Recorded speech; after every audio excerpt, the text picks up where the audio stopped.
Selama 6 tahun, gue memperdalam komunikasi. Ada 3 kebiasaan yang bener-bener ningkatin drastis banget skill komunikasi gue. Kebiasaan-kebiasaan ini juga yang ngebantu gue untuk bisa satu, sembuh dari masalah grogi dan gugup. Yang kedua, nyambung ngobrol sama siapapun. Dan yang ketiga, bisa mengartikulasikan isi pikiran gue secara jelas. Dan gue bakal mulai dengan kebiasaan yang pertama, yaitu adalah membaca.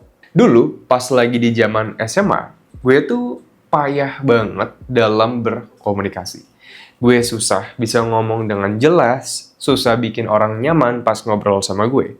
Dan di titik itu, gue ngerasa capek banget dan pengen bisa berkomunikasi dengan efektif biar gue seenggaknya deh bisa punya temen yang bisa gue bikin betah pas ngobrol sama gue. Waktu itu dulu gue mikir kayak gitu.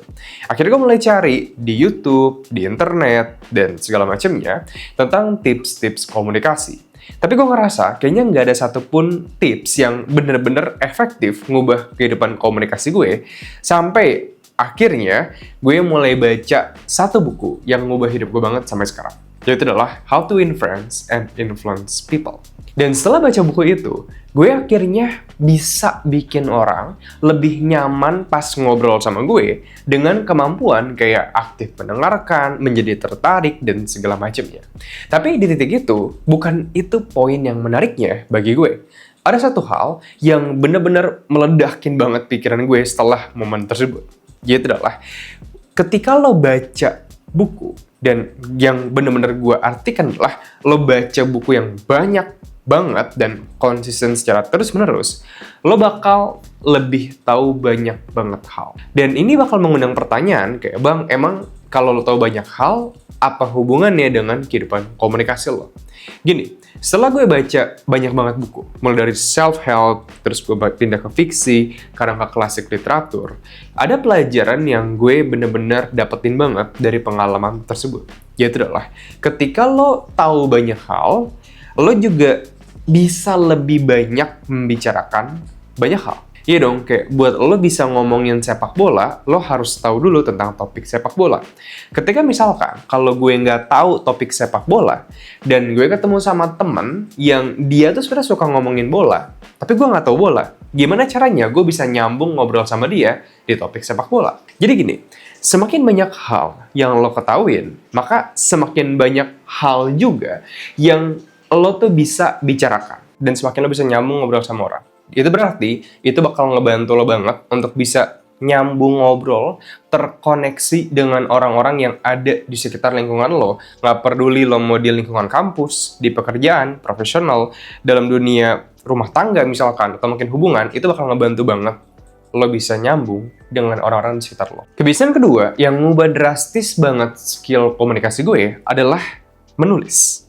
Selama 6 tahun, gue memperdalam dan mempelajari komunikasi, gue bener-bener nulis banyak banget hal. By the way, dulu tuh gue nggak tahu bahwa menulis itu punya dampak yang signifikan banget terhadap perkembangan skill komunikasi lo. Dulu gue cuman suka nulis doang aja. Gue lebih prefer untuk nulis di kertas daripada pakai laptop misalkan, di Word atau mungkin di Google Document. Kenapa bang? Karena menurut gue pribadi itu lebih praktis. Lo harus cari halaman di Google Docs, halaman 49 buat cari apa yang lo tulisin, tapi di kertas lo tinggal lo taruh aja di lantai dan lo cari, tadi gue tulisnya di mana ya? Kayak lebih gampang dicari. Itu dulu tujuan gue pribadi. Tapi ya, setelah gue memperdalam communication science atau psikologi di balik komunikasi, gue menemukan bahwa menulis itu dapat ngebantu lo ternyata untuk bisa berbicara dengan jelas dan nyembuhin masalah belibet. Bang, kok bisa? Gimana caranya? Gini, gue bakal mulai dulu dengan kenapa lo sering belibet. Apa penyebabnya? Ketika lo belibet, itu pasti disebabkan bukan oleh mulut kita. Disebabin oleh pikiran kita.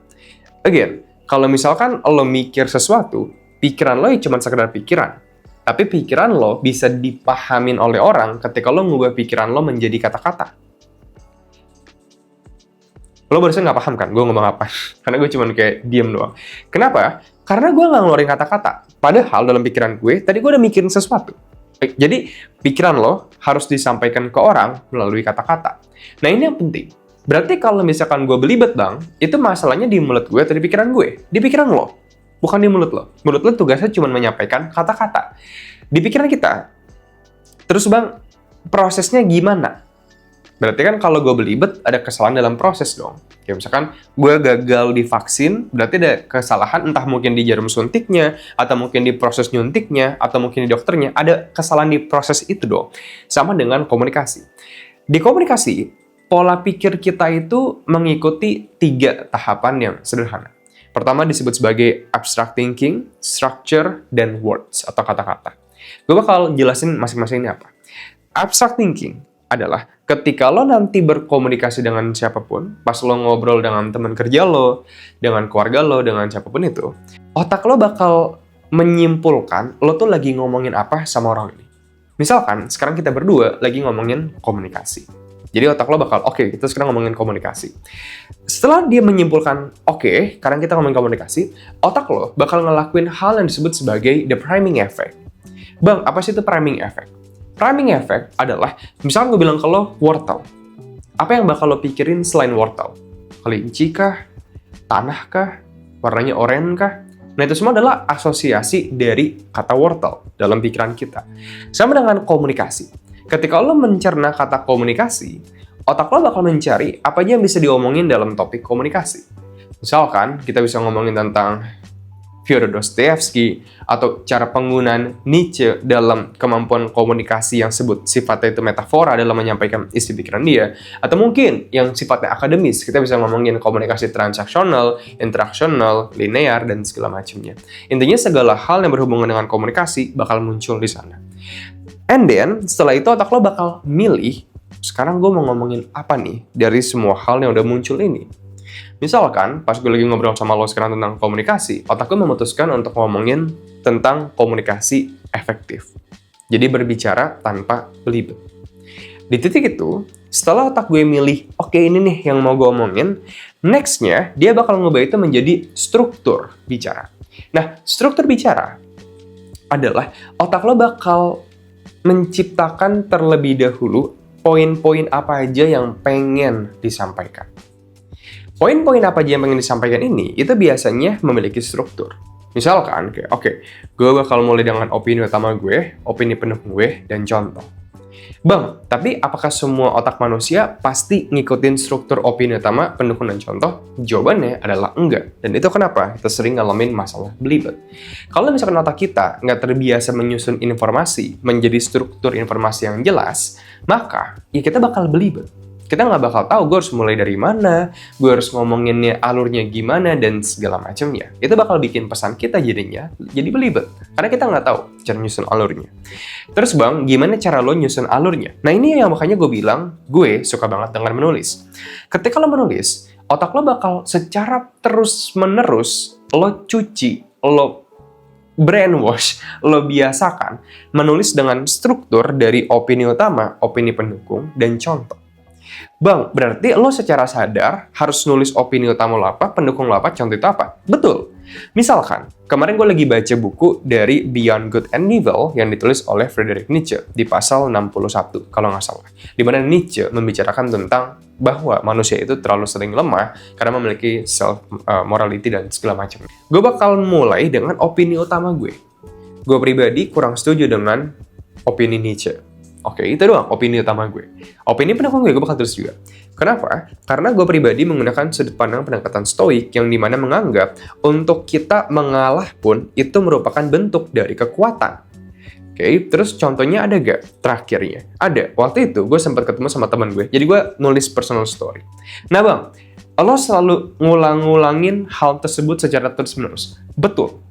Secara terus-menerus, lo bakal menulis selama hidup lo dengan opini utama, opini pendukung, dan contoh. Nah, ketika misalkan lo latihan secara terus-menerus menulis kayak gitu, otak lo bakal lebih terbiasa untuk berpikir terstruktur ke depannya. Kebiasaan ketiga yang ngubah banget kehidupan komunikasi gue adalah memahami bahwa ada hal yang bisa lo kontrol dan hal yang di luar kontrol. Kemarin, gue baca buku Viktor Frankl, A Man's Search for Meaning. Dan di buku ini, gue nemuin ada satu kalimat yang mengingatkan gue banget dengan masa lalu gue. Yaitu adalah, manusia pada dasarnya itu memiliki freedom to choose.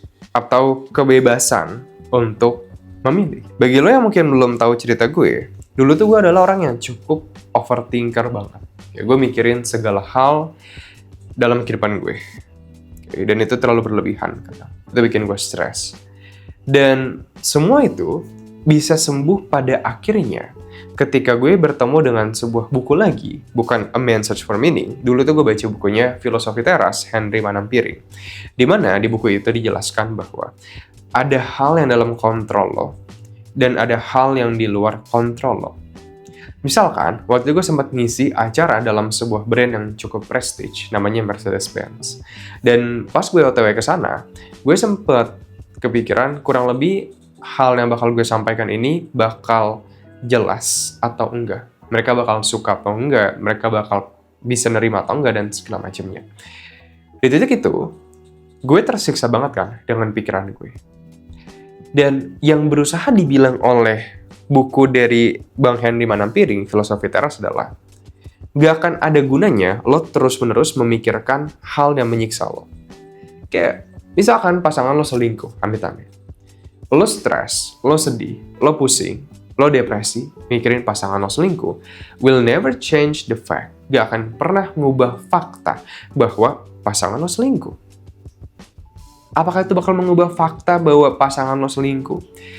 First, pertama-tama, itu sudah berlalu. Yang kedua, itu nggak bakal bisa diubah. Nah, yang ketiga, lo terus-menerus menyiksa diri lo dengan pemikiran-pemikiran bahwa lo mungkin telah gagal, lo kecewa, lo sedih, apa segala macam. Dan yang kita berusaha lakukan adalah lupain hal yang di luar kontrol kita dan fokus ke hal yang masih ada dalam kontrol kita saat ini juga. Dan ini gue ada satu quotes dari filsuf stoik yang gue suka banget, yaitu adalah, hari ini gue bisa sembuh dari kecemasan. Atau tidak, gue hanya mematikannya. Dan artinya adalah, terkadang kita itu lebih sering tersiksa dalam pikiran kita sendiri daripada di dunia aslinya. Dan cara satu-satunya untuk menyelesaikan masalah itu, sesimpel cuman matiin aja pikirannya. Lo nggak usah pikirin hal-hal tersebut. Sama dengan ketika lo grogi, minder saat lo sedang berkomunikasi, itu semua cuma ada dalam pikiran lo. Kayak lo terlalu mikirin apa kata orang tentang lo, apa yang bakal mereka omongin tentang lo, mereka bakal suka atau enggak, mereka bakal nerima atau enggak. Semua hal itu di luar kontrol lo sendiri. Jadi fokus ke hal yang lo bisa kontrol, dan lupain hal yang lo nggak bisa kontrol. By the way, kalau misalnya lo pengen lebih serius lagi, investasi skill komunikasi, bisa berkomunikasi tanpa rasa gugup, gagap, libet, grogi, dan minder, bahkan bisa ngasihin skill komunikasi kayak retorika, sales communication, leadership communication, komunikasi persuasif, storytelling, karisma, memahami psikologi di balik komunikasi, dan masih banyak banget lainnya. Lo bisa cek program gue, namanya Communication Mastery dari Stanley Academy. Yang dimana lo bakal pelajarin semua skill ini dalam 20 jam lebih pembelajaran intensif, yang semuanya bakal di-cover juga dalam 30 days result guarantee.